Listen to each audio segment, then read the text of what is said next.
प्रदेश में भारतीय जनता पार्टी की सरकार के शपथ ग्रहण समारोह के बाद आज हरियाणा सचिवालय में कैबिनेट की मीटिंग मुख्यमंत्री नायब सिंह सैनी की अध्यक्षता में जारी है। इस दौरान भाजपा प्रदेश अध्यक्ष मोहन लाल बड़ोली सहित सरकार के सभी मंत्री इस बैठक में शामिल हैं। सूत्रों के अनुसार इस कैबिनेट मीटिंग में सरकार के विजन के साथ साथ विधानसभा स्तर की तारीखों पर भी मुहर लगने की संभावना है। इस स्तर में नए विधायकों को शपथ दिलाई जाएगी। इससे पहले प्रोटेम स्पीकर का चयन होगा जो सभी विधायकों को शपथ दिलाएंगे।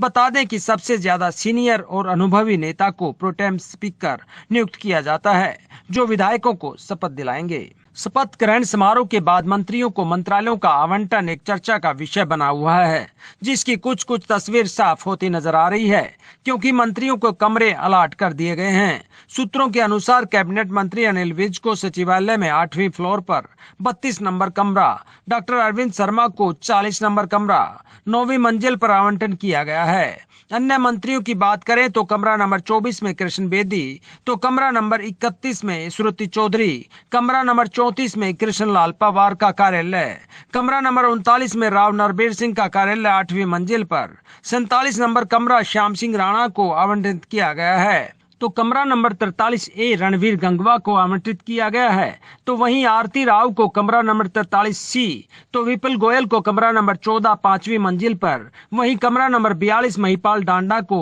आवंटित किया गया है। सरकार गठन की इस कवायद के बीच जगत महान न्यूज से बात करते हुए भाजपा नेता आनंद सिंह हुड्डा ने हुड्डा के गढ़ में सेंध पर क्या कहा, देखिए एक रिपोर्ट। आनंद हुड्डा जी, जिस प्रकार से बीजेपी की सरकार बनी और पंचकुला में लाखों लोगों के मध्य शपथ ग्रहण समारोह हुआ, उसमें एनडीए के लोगों को भी देखने का मौका मिला, तो क्या महाराष्ट्र का चुनाव और झारखंड का चुनाव भी इस शपथ ग्रहण समारोह के माध्यम से साधने का प्रयास हुआ बीजेपी के माध्यम से? क्या कहना चाहते? देखिए, ये खुशी का माहौल था।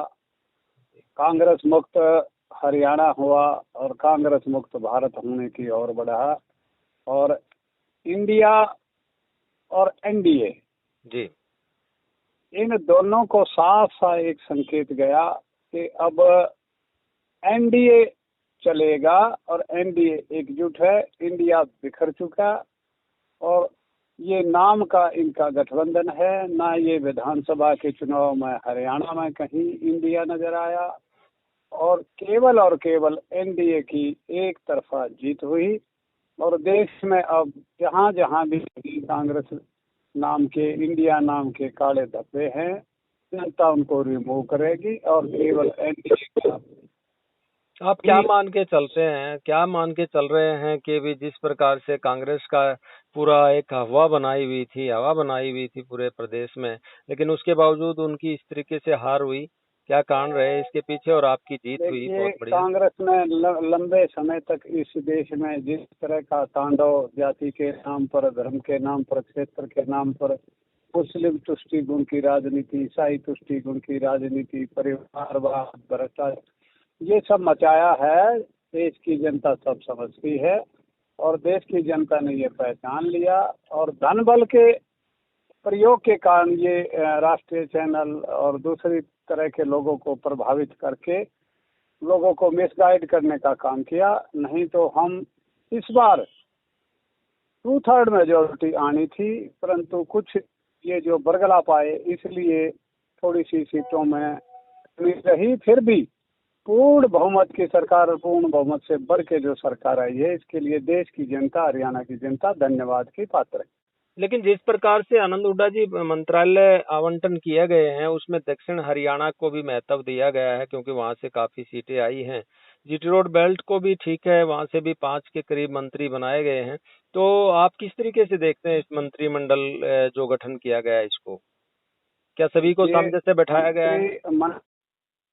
मंत्रिमंडल है प्रदेश की उन्नति के लिए, प्रदेश की तरक्की के लिए, प्रदेश की खुशहाली के लिए श्रीमान नायब सैनी जी के नेतृत्व में और श्रीमान मोहन लाल बड़ोली जी की अध्यक्षता में जो ये विजय मिली है, ये पूरे समान विकास का, किसी जाति का नहीं, किसी क्षेत्र का नहीं, केवल हरियाणा एक, हरियाणवी एक के फार्मूले पर आप देखेंगे किसी तरह की कोई भी वेदनाएं, पीड़ाएं यदि कुछ त्रुटियां छोटी मोटी कंप्यूटराइज सिस्टम करने से, ऑनलाइन करने से रही हैं, उन सब को हम बहुत जल्दी उनका निवारण करेंगे और स्वर्ग जैसा हरियाणा होगा। जिस तरह से संकल्प पत्र में बहुत सारी बातें कही गई थी, क्या अब हम मान के चलें कि बीजेपी उनको पूरा करती नजर आएगी?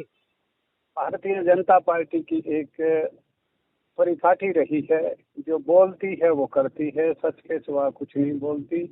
और इससे भी बढ़ के जो संकल्प पत्र में हमारी गारंटियां हैं, मोदी जी की गारंटी, नायब सैनी जी की गारंटी, मोहनलाल जी की गारंटी, जेपी नड्डा जी की गारंटी और हमारे केंद्रीय नेतृत्व और प्रदेश नेतृत्व की जो गारंटियां हैं, इनको तो हम बहुत जल्दी पूर्ण करेंगे ही करेंगे। इसके अलावा भी भारतीय जनता पार्टी लोगों की वेदनाएं, पीड़ाएं और किसी तरह का क्षेत्रवाद, जातिवाद, पूंजीवाद या किसी तरह की भी कोई त्रुटि नहीं छोड़ेंगे, पीड़ाओं को लेंगे। लगातार भारतीय जनता पार्टी का आशीर्वाद हरियाणा प्रदेश और भारत देश देता रहेगा।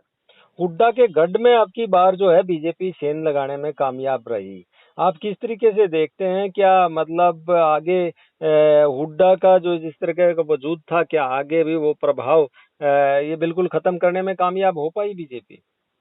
देखिए, जगत महान न्यूज के माध्यम से मैं जनता को बताना चाहता हूँ, ये प्रजातंत्र है, इसमें कोई किसी की विरासत नहीं है और कोई किसी की जो है ना, इसमें विरासत भी नहीं है और ये किसी की एक साम्राज्य भी नहीं है। ये प्रजातंत्र है। प्रजातंत्र में 2019 में चौधरी भूपेंद्र सिंह जी हुड्डा इसको अपनी ये मान के कि ये मेरा गढ़ है, धोखे में 2-2 सीटों पर बाप और बेटा उतरे। जनता ने इतनी बुरी तरह से 2019 में चौधरी भूपेंद्र सिंह हुड्डा को सोनीपत से नकारा, रोहतक से नकारा। यहाँ से 1,64,700 कुछ मतों से पराजय का मुंह देख करके गए थे। और मैं बार बार बोलता हूँ कि जनता जागरूक है, प्रजातंत्र है, यहाँ किसी का गढ़, ये गढ़ जनता का है और भारतीय जनता पार्टी का है, भारतवासी। अब इस लोकसभा में सोनीपत में जी हम 9 सीटें हैं, इनमें से 6 कमल के फूल खिले, एक कमल जैसा खिला, केवल 2 छोटे छोटे धब्बे बचे हैं। आने वाले समय में इस तरह की कुचेष्टा कांग्रेस नहीं कर पाएगी और पूरे हरियाणा में 90 के 90 कमल खिलेंगे, 10 के 10 लोकसभा में खिलेंगे। जाट बहुल एरिया में एक संशय का माहौल जो है, जिस प्रकार से एक बना कि भाई क्या बीजेपी सबको साथ लेके चल पाएगी। यहाँ गोहाना में जिस प्रकार से बात करें तो अरविंद शर्मा जी जीतने में कामयाब रहे। जाट बाहुल्य एरिया ये माना जाता था, तो क्या मतलब सभी को साथ लेकर चल पाएगी? क्या इस जो जाटों में एक संशय है, क्या काम हो पाएंगे उन लोगों के? ये यकीन, भरोसा और विश्वास से मैं कहना चाहता हूँ, भारतीय जनता पार्टी भारत की जनता की पार्टी है। हमारे यहाँ जातिवाद का कोई महत्व नहीं, क्षेत्रवाद का कोई महत्व नहीं, परिवारवाद का कोई महत्व नहीं। यहाँ किसी की ये जो है एक रजवाड़ा कोई नहीं है, किसी की रियासत नहीं है, किसी की विरासत नहीं है। प्रजातंत्र में सबका हक है, सबका हक है और सबका अधिकार है। हमारे यहाँ जातिवाद का कोई मतलब नहीं, हम जाति के विषय नहीं छोड़ते। हम भी हैं वादी जी, केवल राष्ट्रवादी हैं, राष्ट्र की बात सोचते हैं। जी। मंत्रालय तो जो है अभी मंत्री तो बना दिए गए, मंत्रालय अभी जारी होने हैं। क्या लग रहा है कि किसकी क्या जिम्मेदारी मिलेगी? अभी अध्यक्ष जी और मुख्यमंत्री जी ने सभी आदरणीय मंत्रियों को हरियाणा का विकास के लिए, हरियाणा को विकसित बनाने के लिए, हरियाणा एक हरियाणवी एक के नारे को बुलंद करते हुए सबको रूम अलाट कर दिए गए हैं और वो मंत्रालय अनुसार हैं। आप लोग नेट पे खोज भी सकते हैं और मैं आपको जल्दी सूची भी दे दूंगा कि वे किन किन मंत्री महोदय को कौन कौन से विभाग मिले हैं। रूम नंबर मैं आपको सेंड कर चुका। दिवाली से पहले जो भाजपा की जो है दिवाली मन चुकी है, तो क्या जनता की दिवाली भी अब आने वाली है? तो क्या उसको किस तरीके से मनाने वाले हैं अब आप लोग? किस तरीके से मतलब घोषणाएं करने वाले जनता की? देखिए, मैं बार बार अनुरोध करता रहा हूँ, हर चैनल पर बोलता रहा हूँ कि ये आने वाली जो दिवाली होगी 8 तारीख से लेके अभी तक लगातार हम होली भी मना रहे हैं, दिवाली भी मना रहे हैं, भैया दूज भी मना रहे हैं। नवरात्रि के आखिरी दिन जिस तरह से विजय का डंका बजा और कांग्रेस मुक्त हरियाणा हुआ, इसी तरह से आने वाली दिवाली को बड़ा जोरदार आयोजन होगा, गोहाना में होगा, पूरी लोकसभा का होगा और उसके अंदर पूरी जनता का अभिनंदन किया जाएगा। कुछ साथी चाहे हमारे समर्थन में मत ना भी दे पाए, हम सब का सम्मान करेंगे, स्वागत करेंगे। भोज का आयोजन होगा, रंगारंग कार्यक्रम रहेगा, क्योंकि कांग्रेस मुक्त हरियाणा होने से देश को पूरी ताकत मिली है। भारत माता के चित्र पर लगा हुआ खूनी पंजे का दाग हटा है, इसलिए सब खुशी शामिल होंगे। आप सब भी इसमें सह परिवार सह मित्रों सहित आमंत्रित रहेंगे।